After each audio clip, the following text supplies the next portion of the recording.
Good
evening. My name is Barbara Sorrell, and I have two children in the Danbury School District.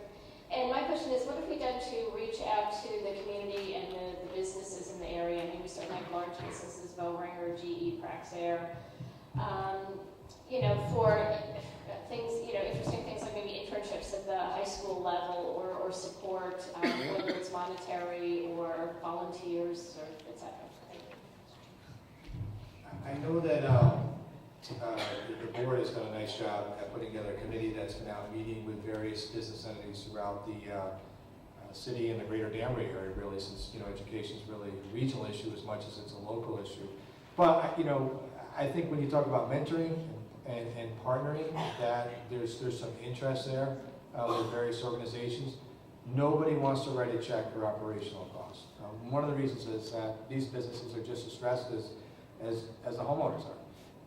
And so what happens is, and I've had high-level meetings with BI and other companies in the area, they're interested in, maybe, having some employees go over and visit and talk a little bit about what they do, or maybe adopting, not in a literal sense, but sort of adopting a school or a building or a classroom, and being there and mentoring them about what they do and do job visits and things like that. The companies themselves, though, are not interested in writing checks. It doesn't mean we're not going to keep asking, because that's what you pay me to do, is to terrorize these people, so I'll do it. But it's really tough to get a nickel out of these folks for this kind, just because they're getting beaten up from so many different directions, from nonprofits that are foster funding, from other organizations. So it's been, I understand they're making billions, but in their environment, they look at every line item as a spreadsheet, and they say, we're going to cut back on our giving this year. It's been unfortunate, but we'll continue. And Sal does have a nice group of people that go out and meet and sort of tell the story of the Danbury Public Schools. We also have an education foundation, which we don't hear a lot about, but we fund. And I personally raise that money. We've got about $70,000 or $80,000 in that account right now, and we fund programming for teachers, programming for students, IT investments.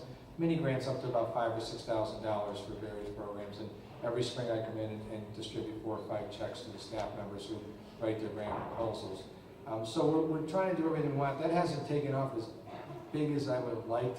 I was hoping to have like millions in that account right now, and at some point we really got to find that one company, and it happens. I mean, I remember Bill wasn't here, but when I was teaching, Union Carbide was still in existence, and they had a CEO that was very interested in public education. And he started the Danbury Business and School Mentoring Collaborative that kind of the Chamber has since adopted. It's become its own program because he was very interested in what was happening in Danbury's public schools.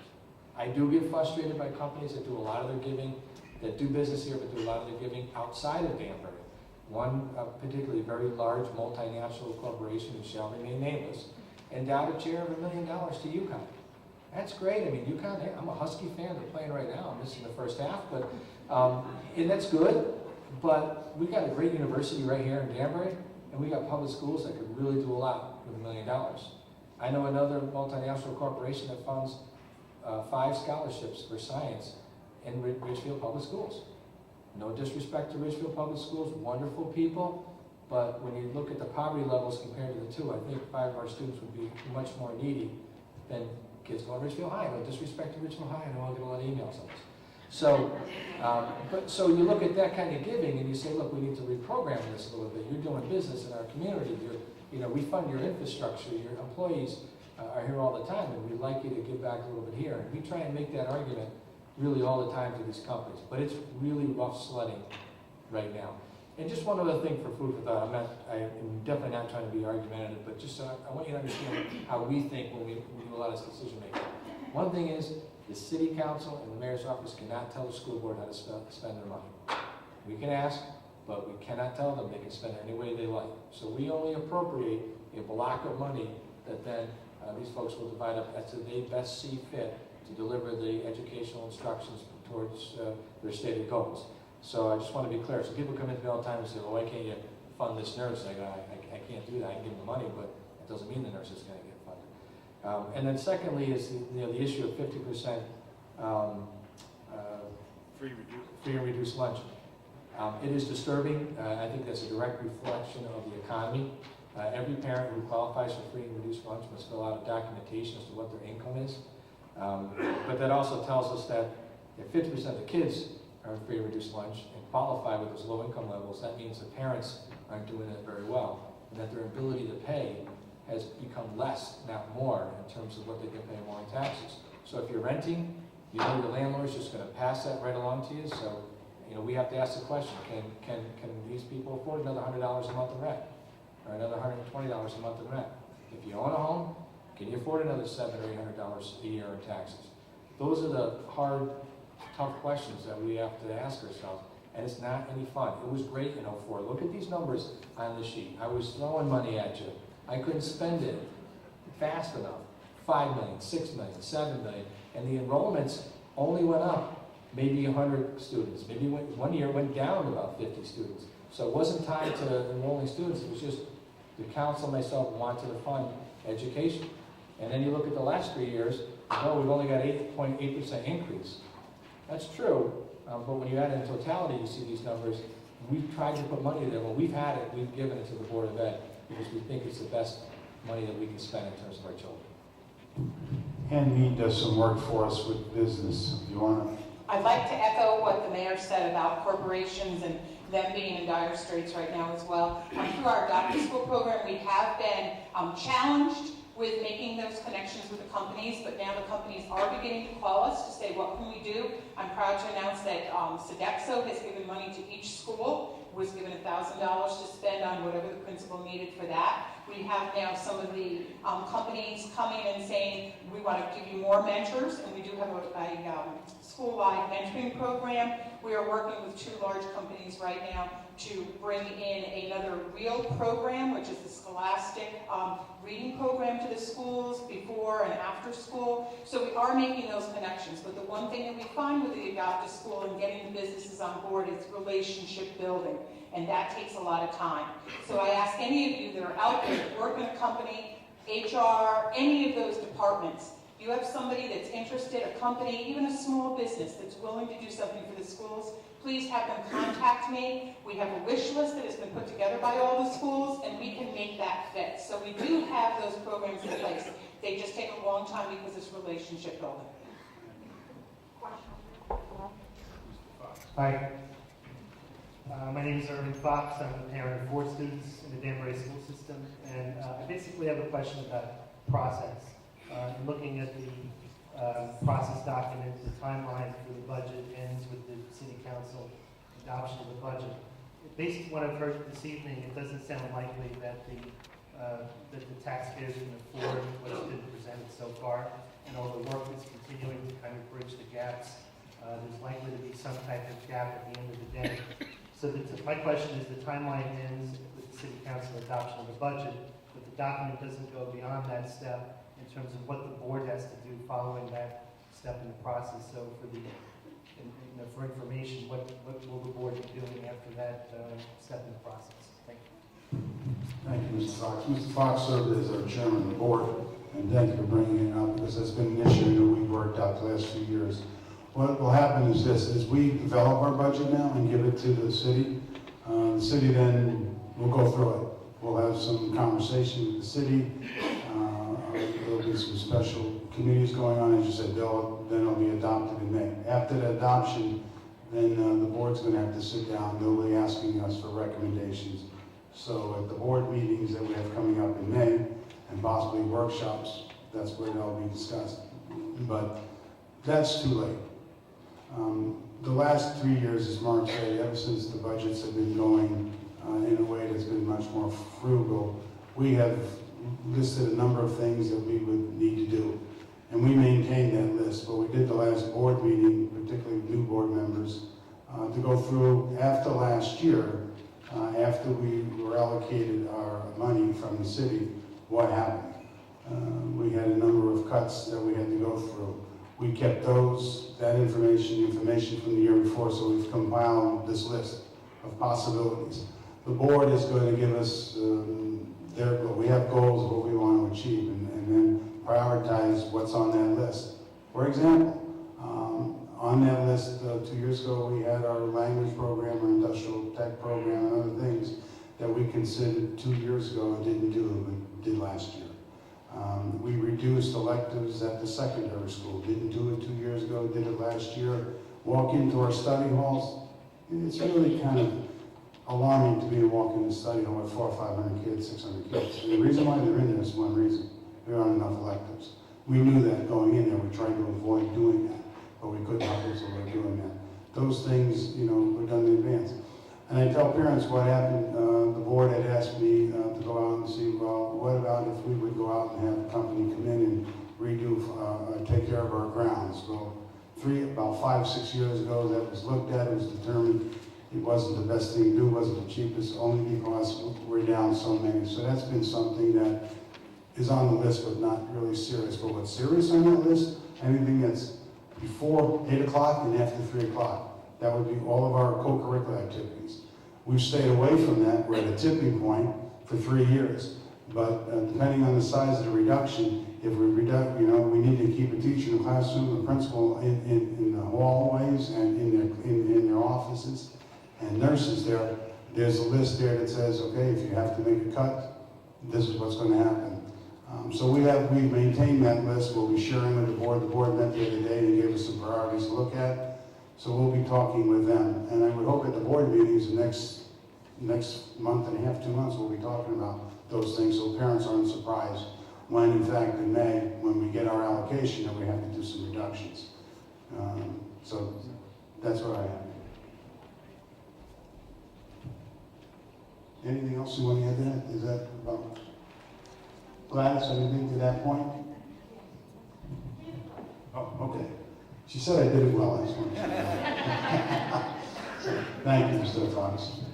Well, since you set the stage with co-curricular, my name is Michael Hyatt, parent of 3 kids, 2 in the high school, 1 here in Rogers Park. First of all, I want to commend all of you, your board, Dr. Sal, and everyone else who's fought really hard to keep the school programs alive and funding the education that we need.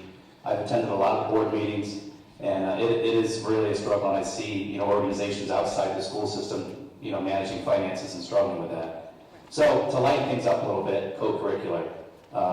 This past year, we almost lost freshman sports. It got a lot of people up in arms. People rallied together, started doing fundraising. Thank goodness Mayor Bowden found $70,000 and helped to fund that, and I see it's coming back into this year's budget. But during that process, 2 main programs were cut. One was hockey, and one was the high school competitive ski team. I should make that point. It's a varsity sport. There was a club this year. Without funding, the ski team specifically went out and raised money to keep the program alive. It's been around for many years. I want to announce tonight that the Danbury Ski Club, surrounding towns, and many people in this city are subsidizing and donating $2,500 to close out the gap that they found to spend to cover the expenses for the ski club. So 2 questions. One, how was the decision made in all the backroom discussions around sports programs that those 2 programs specifically were left off the list? And my second question would be, how can we as citizens, parents, and educators prevent that from happening again? And what's the best process, to use Irving's words, to make sure that our voices are heard and how people are rallying behind certain individual interests? So those are my questions. Thank you. I'm glad you raised the money. The way that decision was made, was going back again 3 years ago, but I asked the high school principal at that time, and the athletic director at that time, to look at co-curricular activities along with the clubs, to see in fact which ones we had to offer. And if we didn't offer them, what's popular is pay to play. Now, I will tell you, without a doubt, pay to play in cities really don't work. You spend more time trying to collect than you actually collect. So that's a real issue, just so you know. But there are towns that have tried that, so not knowing where we're going, so well, let's do some research around. And so we've collected information, and we keep collecting. The most successful program is they have limits on parents, how many sports they can participate. There's some towns that pay $450 a sport, others $100 a year, 3 sports, and so we looked at all of that. Then they looked at what we had to offer. So CISC, anything that was covered under that was covered. That's what we did. So last year when it came down, we were in May, we needed to look at something to do some reduction. And freshman sport was thought of. And the reason why freshman sport was actually picked was that, one, there's a lot of activities for youngsters at that age that could participate that the community provides. So by reducing it at the freshman level, it was felt that, it wasn't the best thing to do, but youngsters had an opportunity to participate. Secondly, anybody that was exceptionally talented had the opportunity to go into a JV or varsity very possible. So even though they reluctantly wanted to do it, they felt that would be the least impact place to do it. In talking to the athletic director, the hockey team, by the way, we never funded the hockey team. The only thing that the board accepted from the hockey team about 4 years ago was that we would accept them as a team representing us, but that there was no funding attached to that representation. I know they collaborate with 2 other towns, I believe, and the parents basically pay for that. The ski team was a club, a wonderful club with kids that competed on that, but it was not CISC. Therefore, that was not one of the ones that we were going to support because it didn't meet that criteria. Not a good decision, but based on if they were in CISC and they were beyond varsity, they would probably maintain the varsity and got the freshmen. But they didn't have that option. It's a club. So that's why it happened. And I think the board then did allow the fundraising and participated in trying to support getting information out for that. But that's how the cut was made. Right now, the high school principal and the athletic director, the department chairman, and a few others are looking at, well, if we do have to reduce, what would it look like? What makes the most sense? How can we provide opportunities and yet not impact the rest of the budget if in fact we have to go to another system of pay to play? Or, I haven't heard the board talk about eliminating. If anything, the next step would be pay to participate. But, I'm very cautious about that because most cities don't have a lot of success with that. There's a question in the back. Hi, my name is Tara Curtin, and I have a daughter at Pembroke Elementary, and I also have a daughter at the magnet school. I first want to say thank you for all that you guys do for our children. I don't know if you guys hear thank you enough, so I do want to say that. I also want to say I'm new to the whole having kids in school at all. So with that said, I do understand that Pembroke School was promised, if you will, use the term lightly, money for their roof. We have had quite a few years, I guess, of faulty roofing, if you will. And so just recently at the most recent PTO meeting that we went to, there was actual pictures of tiles that had fallen that day right next to the child sitting in a classroom. And all the teacher did was literally pick up the kids, move them to a corner, and kept teaching. Kudos to that person. However, our children are now, they're in an environment that is now not safe and secure, and potential water damage is underneath the rugs, especially mold, bacteria, growth, whatnot. I know though air has been tested and other things have been tested, this is a huge concern. What really shocked me was when someone told me that although we were supposed to get a roof last year and now it was supposed to be this year, our promise has been actually shifted over, and I guess another school is getting the roof over ours. And again, we have tiles falling. We spend $35,000 in repairs on our roof. We also have tiles that, and someone's going to shoot me for this, but tiles are being replaced daily by our faculty or custodial faculty, just so we have an image of a nice clean school, when in fact we have so many repairs that need to be done on our roof that need to, provide an environment for our children that can be safe. In addition to that, my second comment or question statement would be keeping our children safe and secure. I don't know how many people here go down Route 37, coming directly out of Pembroke Elementary School. It is a very dangerous situation. People fly through there right in front of the prison, and on numerous occasions we have had accidents, one including a school bus, and I'm just waiting for someone to actually say, well, we don't have money to do it, but once somebody is fatally, unfortunately injured or a tragedy happens, that's when someone's going to step up and tell me that we now have money for a caution light. I can understand not being able to have a police officer there every day, or how much money it costs in overtime for that.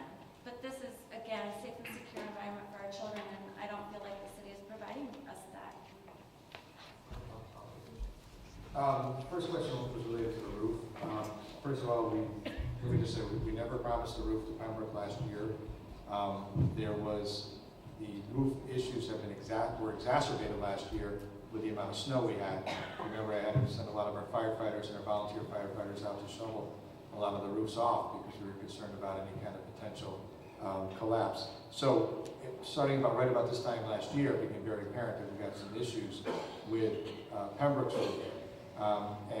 Pembroke's roof is covered under their warranty from the last time it was removed. We just had a consultant up on the roof who performed an ultrasound of the roof, which is a way to determine exactly the scope of work that you have to do. We're going to meet tomorrow about his report and his recommendations about how best to repair the roof. We plan on doing that as soon as feasible, as soon as it warms up and we're able to secure the funding, which we anticipate going to the council with about this year. It's one on our hit list, and no question about it, it'll get done.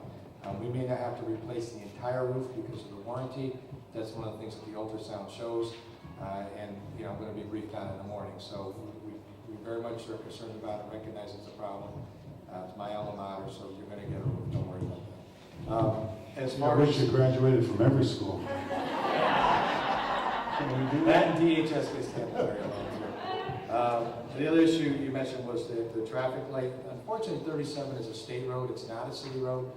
So we can't put a light up there, even if we had funding to do that. We have contacted the state. We've asked for them to study that particular intersection to see if they would be willing to put a state up, put some kind of caution light, or even a regular light.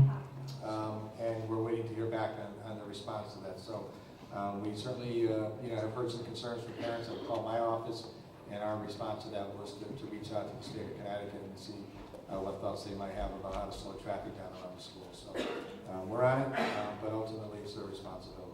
Is there anything that parents can do to assist getting the state to move along with that? Jan Giegler, the state rep, I talked to her last week. She's working with the city and trying to get a light there, some kind of caution light.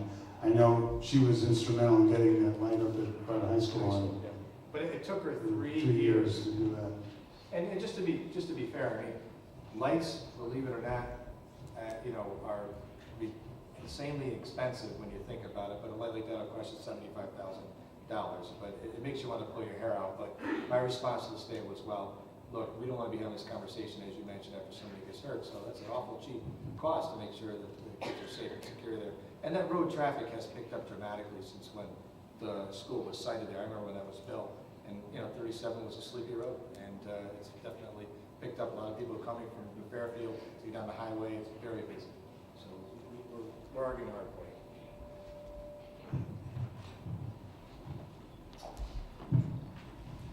Hi, I'm Cindy Garnett. I have 2 sons in the school system. Is it on? Yeah, just speak closer. Hello? Did die? Here. I'll speak loud. I have two children in the Danbury school system. Because such a large chunk of this increase is around teachers' salary increases, I just wanted to ask for some more perspective on that. So, number one, the increase that's going in for this year, is that already contractually obligated? And then number two, can you also maybe speak to what's been going on maybe over the past 5 years? Have teachers been getting raises? Have they not been getting raises? Just so people are aware. Good one. Let me do that because I felt our teachers, in all honesty, were very fair in terms of negotiations this year. Everybody worked real hard. Maybe you haven't heard the term win-win, and that is, let's look at, both sides winning. And really, the winning stands on one thing, the shoulders of the youngsters. So that's where we were coming at it. These contracts are not negotiated in a vacuum. Connecticut is a state, is a no-strike state. So everything goes to an arbitrator. So when you look at settlements and looking at things, sometimes you have to cut losses in terms of how we do things. But we think this year's settlement, particularly with a 2-year contract now, was a fair contract. I'm going to have Kim, our personnel director, talk about some history and what we're doing. But go ahead, Kim. Many of you might remember last year we went to arbitration with the teachers and ended up with a 1-year contract with no increase. And the teachers actually replicate nearly all of our, if not all of our bargaining units for the last, at least in the 18 months that I've been here, if not longer. Many of our contracts are coming up for negotiation this spring, so in that respect, the numbers that you see in the budget are really estimates. There are contracts that will go back to the table with groups like the custodians, the paras and the tutors, the secretaries, school lunch, all of whom have had at least 1 year of a 0 increase, if not longer than that. So those groups have all sat flat for several years in a row and will now come to the table to negotiate their contracts. The numbers that we look at to the budget are estimates, and they depend not only on how those contracts are resolved. If they're settled through agreement, then we'll have a number. It may be 0, it may be something higher, but if they go to arbitration, then we're bound by whatever the decision of the arbitrator is.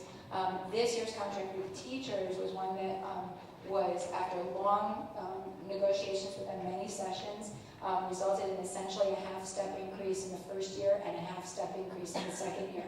So that, coupled with some pretty significant insurance concessions, health insurance concessions, resulted in, I believe in the first year, it's about a $400,000 impact on the budget. It's a collective bargaining group of over 800 teachers. So out of $110 million budget, it's a fairly small amount. But again, you'll see the personnel number is a moving target because there are so many contracts that are coming up for negotiation this spring. So we just try to estimate the best we can, and we'll see that number go up and down. So can you just jump in on the city side? Yeah, just to give you some perspective on the city side of town, I mentioned some of the pension reform. All of our unions have agreed to take a 0 increase this year. My administrators haven't taken raises in 3 years. And we got significant changes for healthcare. Healthcare is one of the biggest drivers you'll see in this number. Almost $4 million, a $7 million increase, is for raises for increase to healthcare. So the average cost is about $25,000 per employee when you blend in, whether they're single, whether they're married, or whether they're a family. So some of those, the changes to the healthcare plan, the way I understand it, the city school side, haven't been factored in yet, and they're estimating a number what that would be. That's a little concerning to me because that's just a huge increase. But there will be Cigna or Anthem, whoever does it, will always build in. They're going to get their 5 or 6% out of you before you add in any changes to the plan that you made. And I'm sure the board, and I can't speak for them, but I'm sure they'll bid it out, try to leverage Anthem against Cigna, try to get the best deal, and try to switch. But on the city side, we moved everybody, a lot of our employees, to a high deductible HSA style plan, which there is savings in those plans. You do have to modify and change behavior, right? I mean, what drives your cost is your risk assessment of your pool of employees. If they're making a lot of claims, there's a lot of illness there, your rates go through the roof. If people are living healthy, your rates drop pretty dramatically. So things like getting a yearly, medical exam are now required in our plan. We want you to go to the doctor once a year because they'll catch things, it's preventative, that you may not go for it. a whole bunch of other things. You know, if you don't smoke, you know, if you try to manage all kinds of parts of your health, we reward that now. But what you're asking, and I guess I'm kind of blabbing here, but I just want to share with you, changes like that in the municipal government and in the Board of Ed government, the Board of Ed side, are huge. It's a huge culture change for a group of cohort of employees, and I was one of them. I was a union member, still am. That just assume every year I get a raise, and just assume that every year I've got, you know, the gold-plated health care. So to now partner with those unions to say, look, here's the deal: either we get these costs down, or we're going to have to start laying people off. So, you know, you're not going to have a job next year. That's been a tough message to sell, and it sometimes can be not confrontational, but certainly adversarial. And it's something we really worked hard to do, but it happens incrementally. It doesn't happen all in one negotiation. You keep working on the healthcare plan. You keep moving. We just got HSA out of our unions, and I proposed it 5 years ago. So, you know, it just takes a lot of time. Part of it is that we live in the bluest of the blue state. Up until the last 2 years, you didn't want to, you were the most pro-labor state in the union. You didn't want to go to arbitration. If you went to arbitration, they were going to give them more than what you had on the table. Now all the cities and towns want to go to arbitration because the rulings are much more favorable.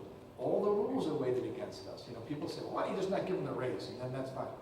You just can't do that. You know, you get taken to task. I always tell the story about the time I took away a vehicle from one of our employees, and he grieved it as a violation of the contract. This is your vehicle that you pay for, that gets taken out of town and spent with city gas. And 6 months later, when we got done with the arbitration, we lost. So not only did I have to give him a vehicle back, I had to give him a check for the time he used his own personal vehicle, and that's 6 months for our wait for the arbitration panel to happen. So our hands are really tied, and it's really frustrating for us as managers. Not to, you know, we want to be partners with our employees. We don't want to beat up on them. We don't want to say they don't do a good job, because they do. But, you know, we have to make changes in the conditions of employment to be able to put more teachers in front of our kids and more textbooks, and for me to hire more police officers. And it's a really hard thing to do. I mean, we're making headway, but it's difficult. The one thing I'll leave you with on healthcare, the state of Connecticut, I think it's in the second year, has a state plan that we're seriously looking at. It seems to be a good plan for employees, plus one that seems to be one that we should consider. So the new stars will be looking at that. What it does is help us with competition. Blue Cross was their competition was minor, but the more competition with the healthcare, the better it is for us. So we'll see. That should we're hoping for that to be reduced, along with the co-premium shares that the teachers have given and the administrators. That amount should come down to help us to reduce the budget this year. Question in the back there, Kim?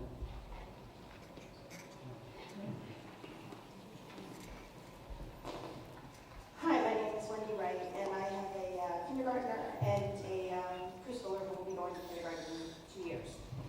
And I guess I want to know if the preschool program that's offered by the city is a required program. Is that required by the state?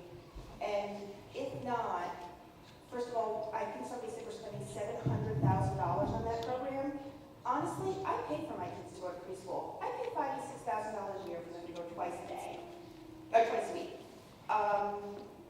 That $700,000 of preschool is not required by the state. Should be funding teachers, textbooks for the K-12 that is required by the state. I don't understand why we're putting so much money into that program. And if it is required and we do want to keep it, and I understand there are people that need it, why is it $250 a year for everybody? Should that not be sliding scale based on income?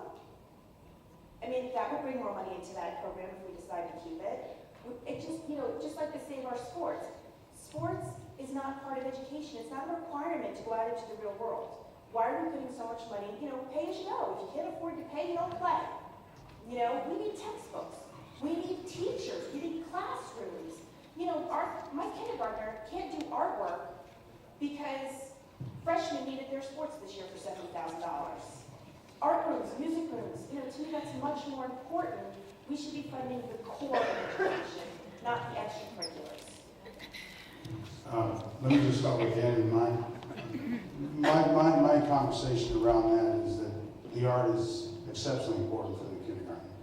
And what the youngsters take away from learning how to compete, learning how how to respect each other, how to develop, how to make decisions, whether it's in a classroom or in a co-curricular activity of chess or a co-curricular activity of athletics. This is as important as the art. It's a well-rounded education. And I can say that youngsters that go through programs like that make better decisions about their lifestyles and things that they do. That's all. And that's why I see it as co-curricular, not extracurricular. But you have an argument that many people have, and that is the sad thing. We're looking at now things that we don't through that lens, and what we can provide fairly. So, that's something we have to consider. That's how I consider co-curricular. But I see Jim Maloney in the audience. Are you here, Jim? Maybe you want to respond to that section. Jim is the director of the program. Introduce yourself, sir. I will. Thank you. Jim Maloney. I live in Danbury and have 3 youngsters who are alumni of the Danbury Public Schools. All of them are college graduates and are doing very well because of the education they got in Danbury. The Board of Education, the mayor, and the city council have been very supportive of the preschool program and very much appreciate it. And I've been an advocate for the preschool program for many years. There's 2 answers to the question about not what the school does for the preschool program, but rather what the preschool program does for the schools. And there's 2 answers to that question. One is it makes the cohort of kids coming into kindergarten and 1st grade stronger. It makes them stronger. That makes the classrooms stronger. That makes the other kids who are in the classrooms stronger. Okay? So it helps all of the kids, not just the kids in the program, but it helps the whole classroom. The second thing is, of course, it helps those individual youngsters as well, which then shows up in the mastery tests and all of the other assessments that are done by the school system to look at how their children have done. Let me give you just a couple of facts on that. Kids coming into the Head Start program, which is for low-income kids, that's why there is no charge. The federal government doesn't allow the Board of Ed to charge for it. Kids coming into the Head Start program at age 3 are typically functioning at age 2. So in 3 years of life, they've lost 1 year. That's the detriment that they come into the Head Start program. When they go out of the Head Start program at age 5, I'm not going to tell you they're fully caught up, but they've made tremendous progress. And that's tremendous progress that goes into, as I said, the advantage for all the other kids in the classrooms and the program and those children individually. Finally, the superintendent said that, I guess there's actually 2 final points. We also run the school readiness program, or at least a big chunk of it. And one of the good news is the governor, if he goes forward, is going to provide about another 500 preschool slots statewide. For Danbury, that might mean somewhere between 40 and 50 slots that are available. We've already been in communication with the preschool program at Danbury to say we've identified 2 additional classrooms that we can staff and make available. So we currently run 2 preschool school readiness programs at St. Peter's, and we believe there are another 2 classrooms that we can take advantage of. So assuming, and that's no cost to the city of Danbury, okay? It's state funded, entirely state funded. And hopefully, if those additional slots are available, we'll do everything we can to make sure Danbury gets its fair share of those additional slots, okay? Finally, the superintendent said, well, not every school system puts money into their Head Start program. That's true. And it shows in terms of the quality. We were very pleased that at the last national assessment of the Head Start program in Danbury, the Head Start program scored 100% on 1,700 federal performance standards. Okay, in other words, straight A's across the board for both the Head Start program and the Early Head Start program. Yes, you can run a cheap Head Start program. You can run a discounted Head Start program. But you don't get that kind of quality. You get what you pay for. And one of the real feathers in the cap of the Danbury school system, and in everything we do for education in Danbury, is we have an outstanding Head Start program. If there are any specific further questions, obviously I'm happy to. I didn't understand that $250. I apologize. Can you, When you go to the Norwegian. can someone, I'm sorry, because, wait, Joyce, do you have an answer to that? You're speaking to the $250. For the model students, when you bring in model students, which, everybody wants to get on because they only want to pay $250 a year and not pay $6,000 to a private school. I'll explain that. In our special education preschool program, we are obligated by federal law to have typical peers serve as models for youngsters that have been determined eligible for special education services. So we do charge $250 for typical peers, their parents, to enroll in the program, and that's what's being referred to there, which is significantly lower than what other districts in Fairfield County charge to typical parents. One thing about just ask Jim, and I just want to make sure we clear this up. Head Start is a catchment area, and there are other towns that participate in the Danbury Head Start, but they're not, but they have classrooms in their own towns. Isn't that correct? Yes, it's correct. There are very few kids from the other school districts. I think that the total is less than 1 or 2%. So almost all of the children in the Danbury Head Start program are from Danbury. So if I live in New Fairfield and I qualify, I could send them to the Danbury Head Start program. You could, but that doesn't happen very often. And the reason it doesn't happen very often is because, as the superintendent was saying, most of the low-income families in the greater Danbury area actually live in Danbury. That's why you have 50% free and reduced school lunch. I should just amend one thing I said, so there's no confusion. The school readiness program, which is funded by the state, only provides childcare. One of the things that happens is, since it's co-coordinated with Head Start, the school readiness kids do get all the benefits of the Head Start program as well. And also, the school readiness program, unlike Head Start, is on a sliding fee scale basis. So it's a slightly different program, but they are co-operated together. And hopefully in the next 12 months, we'll be able to add another classroom or two.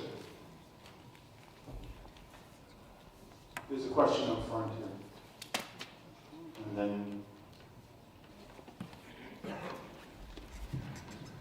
Thank you. My name is Stephanie Fanning, and most of you have seen me over time. And I want to tell you, I come to these meetings, and I think I'm very depressed tonight. Because, I've been part of this gifted and talented group that has lobbied for our gifted and talented children. And I thank you, because I feel like we've been heard.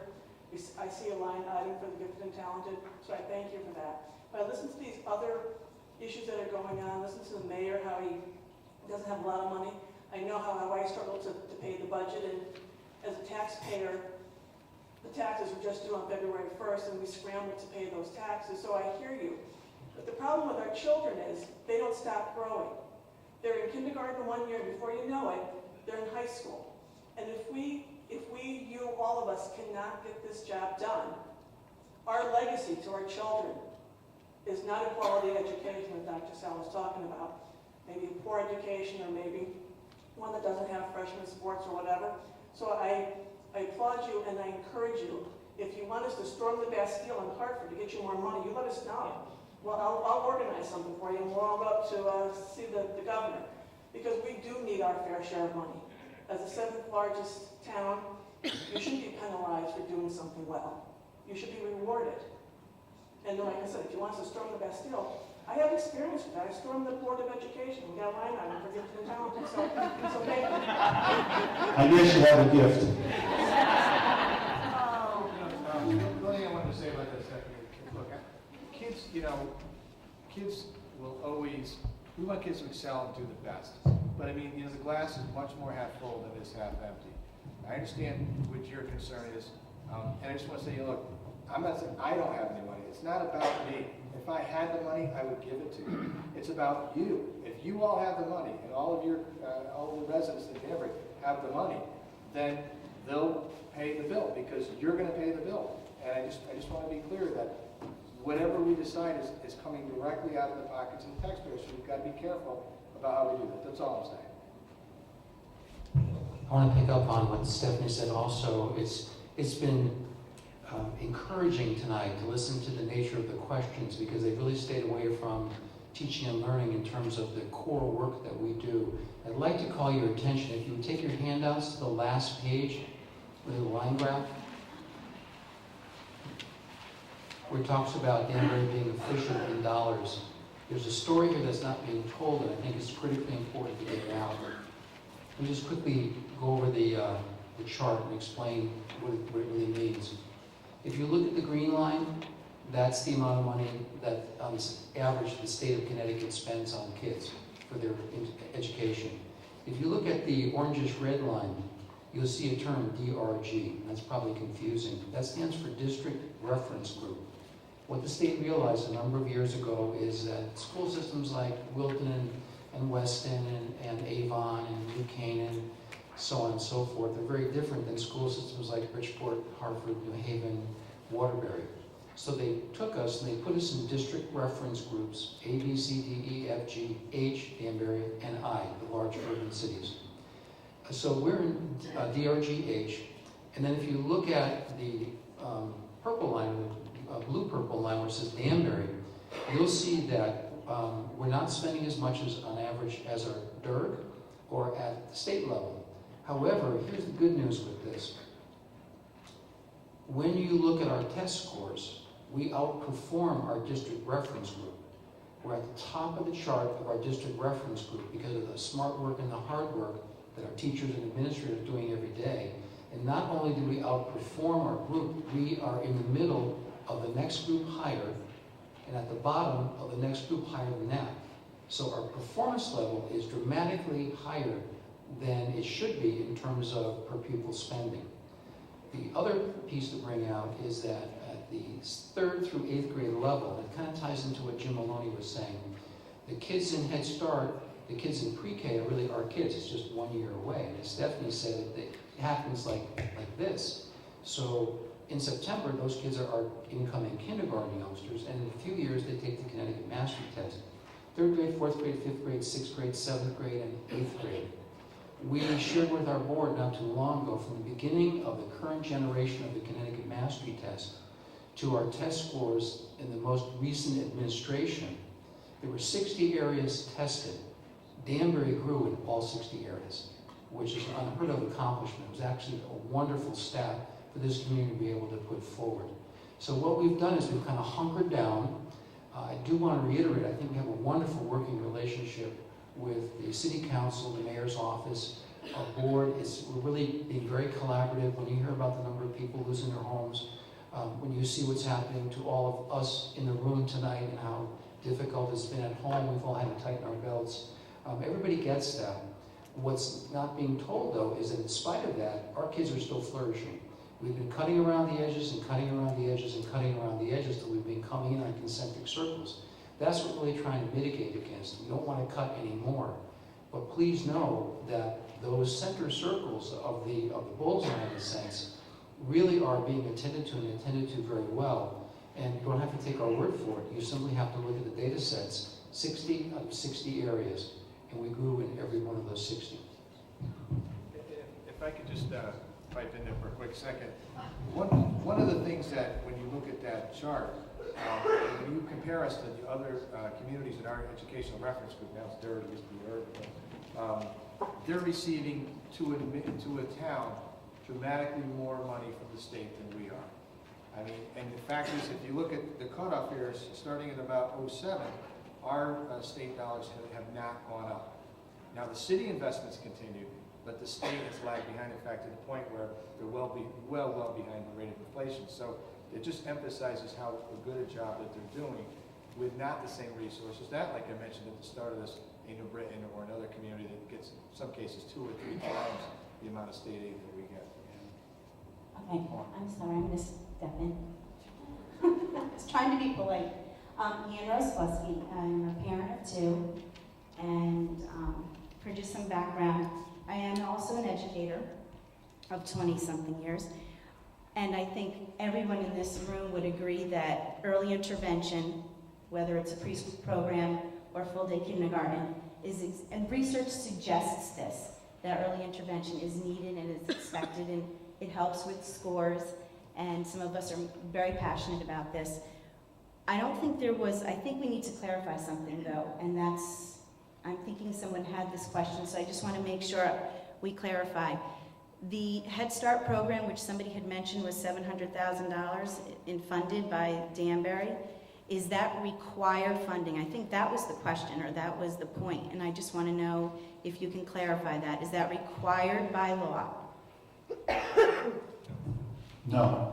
Jim? No, it's not required by law. Jim, I'm sorry, let me get you a mic. The answer to that question is, no, it's not required by law.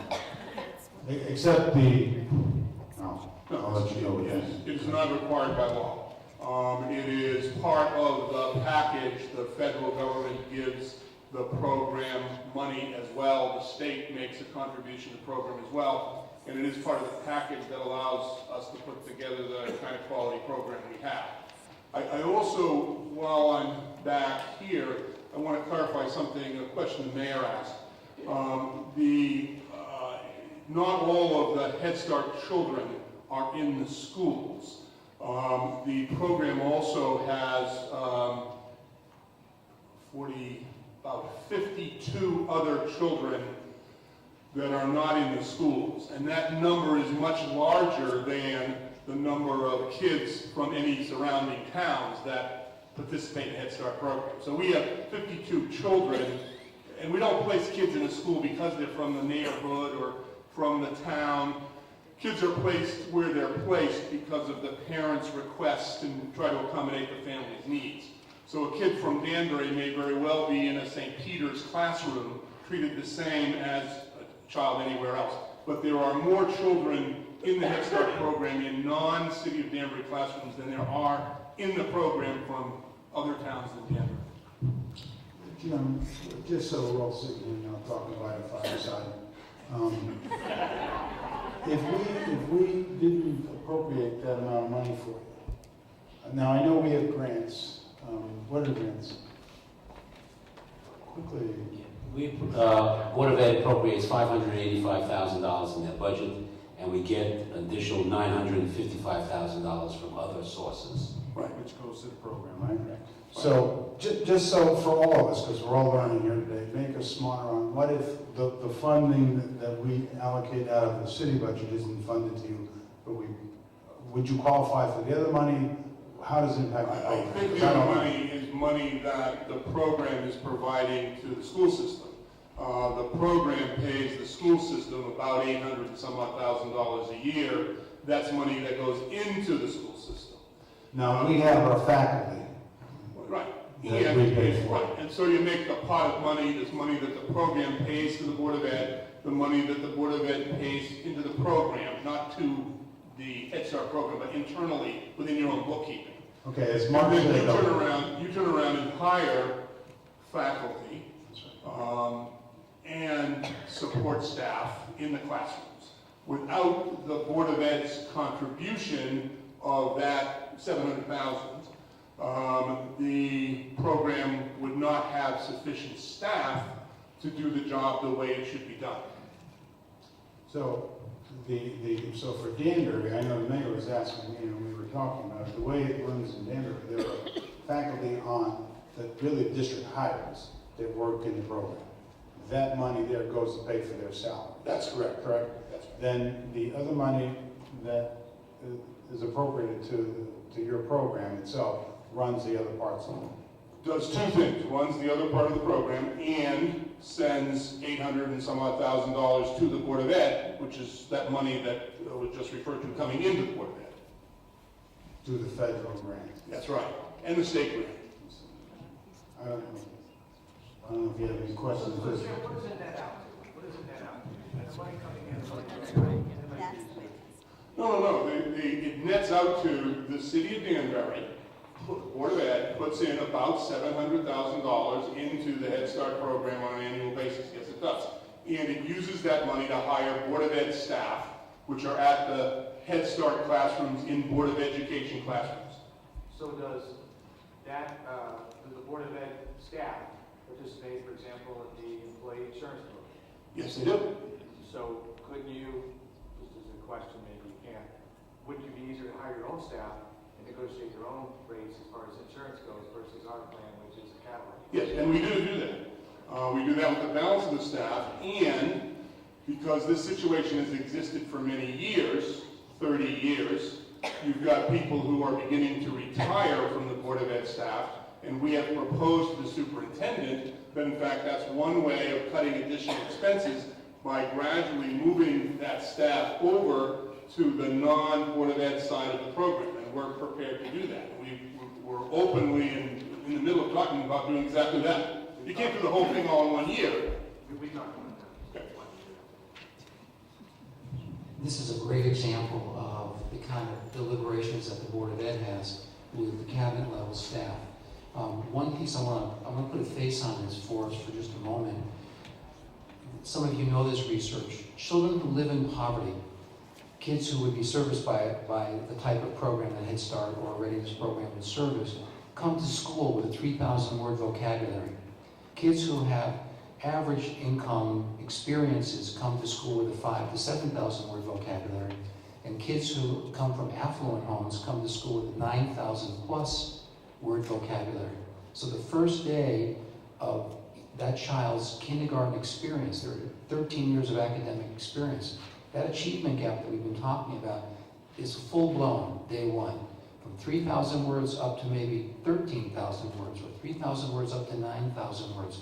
There is no way that we can catch those kids up, even over the course of many years. So the teachers have this dichotomy in front of them with some extraordinarily low-performing children, and some kids are very high-performing, and then some kids kind of in the middle. So the financial aspect of this really has to be a conversation at the board level as the board and staff does its due diligence. But the instructional implications are profound on this. And so these are the kind of questions that communities look to and say, what is in the best interest of our children? What is in the best interest of the community at large?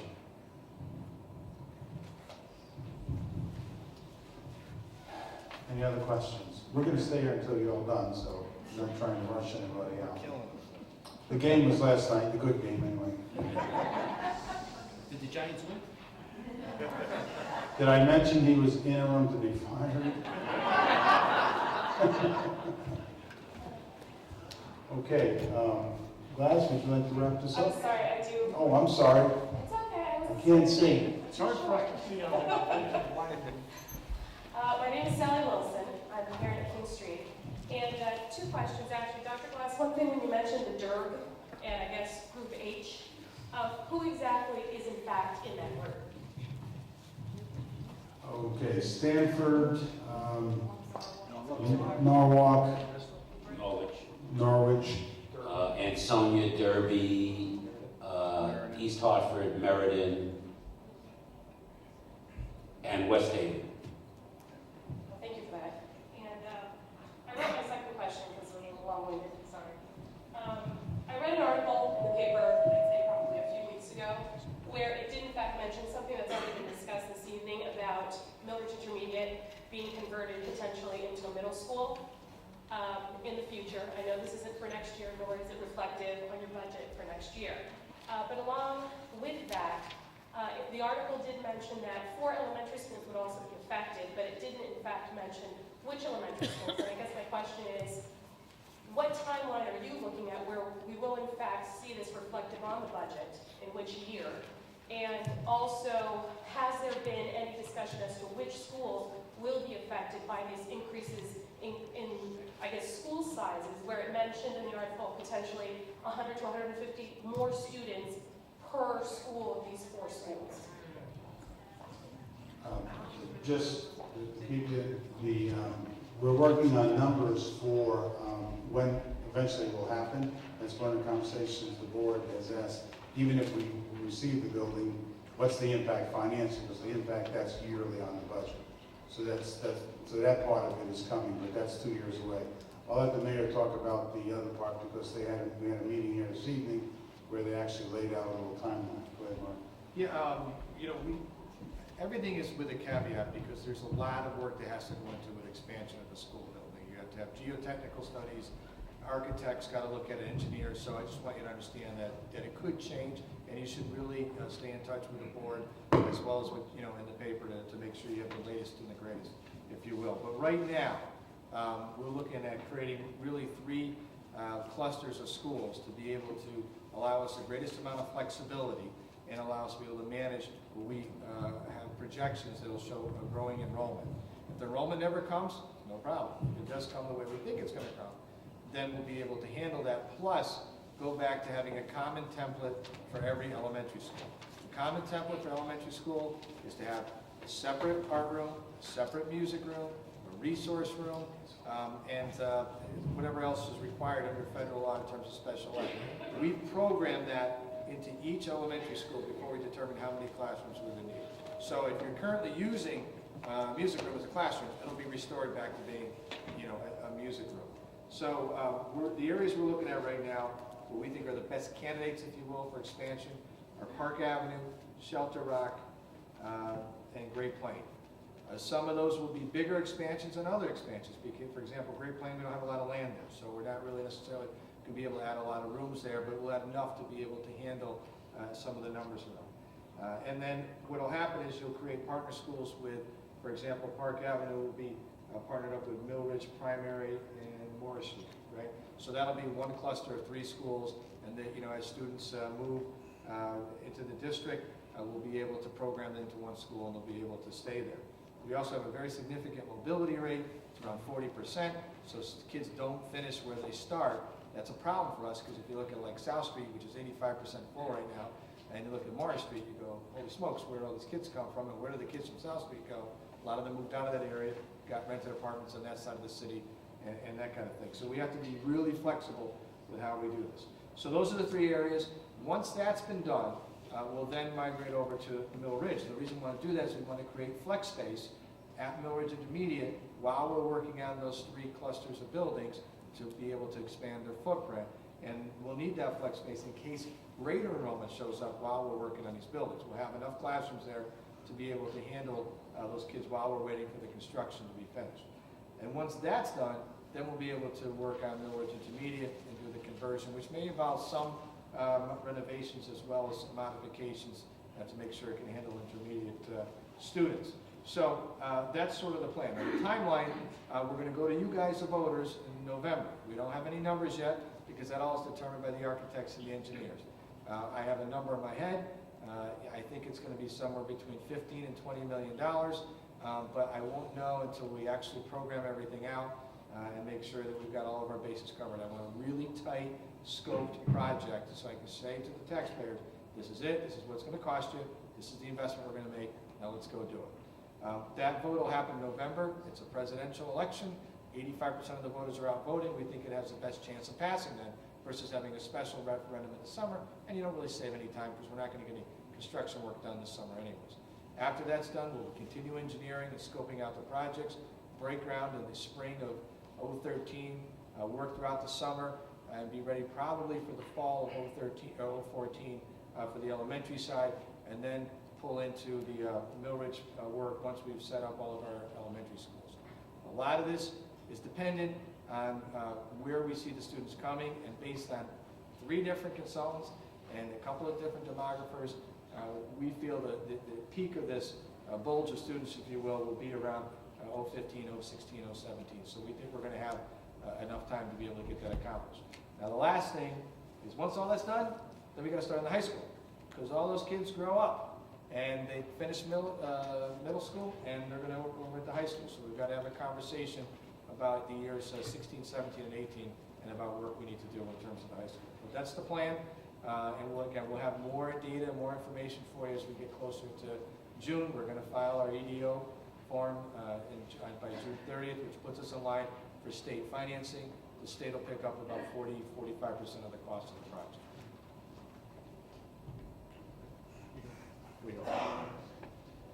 If there's no other questions at this time, we would like to thank you again for coming out. And if you have any additional questions, you can submit those to the superintendent's school. Or if you have a specific question for the mayor, you can call the mayor's office. We invite you to the Board of Ed meeting on Wednesday night where we will be having a continued discussion about the budget. So thank you again for coming on. Thank you.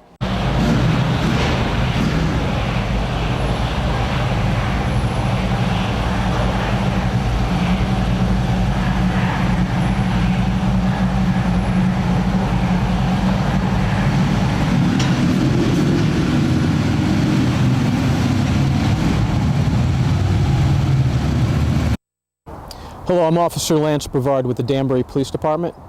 Please remember during this holiday season to refrain from drinking and driving.